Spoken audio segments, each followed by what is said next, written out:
জেলা পর্যায়ে বিদেশ ফেরত অভিবাসীদের জন্য কার্যকর রেফারেল সার্ভিস বিষয়ক কর্মশালা অনুষ্ঠিত হয় চাঁপাইনবাবগঞ্জে।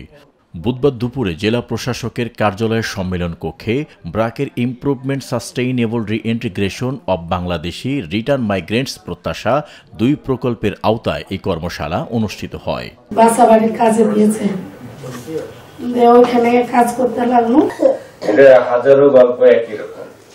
গাইবান্ধা তো ছিলাম, ওখানে এনজিও। কর্মশালায় বিদেশ যাওয়া ও থাকাকালীন সময় নির্যাতিত হলে করণীয় বিষয় নিয়ে আলোচনা করা হয়। এছাড়াও ক্ষতিগ্রস্ত হয়ে বিদেশ থেকে ফেরত এসে সরকারি ও বেসরকারি প্রতিষ্ঠান থেকে প্রশিক্ষণ ও আত্মকর্মসংস্থান সৃষ্টির বিভিন্ন উপায় নিয়ে পরামর্শ দেন বক্তারা। পাশাপাশি কর্মশালায় দক্ষ ও অভিজ্ঞ জনশক্তি তৈরির ওপর গুরুত্ব দেন তারা। হয়তোবা এই যে ধোঁকার যে পরিমাণটা সেটা কমে আসবে এবং তারাও দায়বদ্ধ সমস্ত কিছু বিক্রি করে বিদেশ যাওয়ার চেষ্টা করে। কর্মশালায় প্রধান অতিথির বক্তব্য রাখেন জেলা প্রশাসক মোহাম্মদ শাহাদাত হোসেন মাসুদ।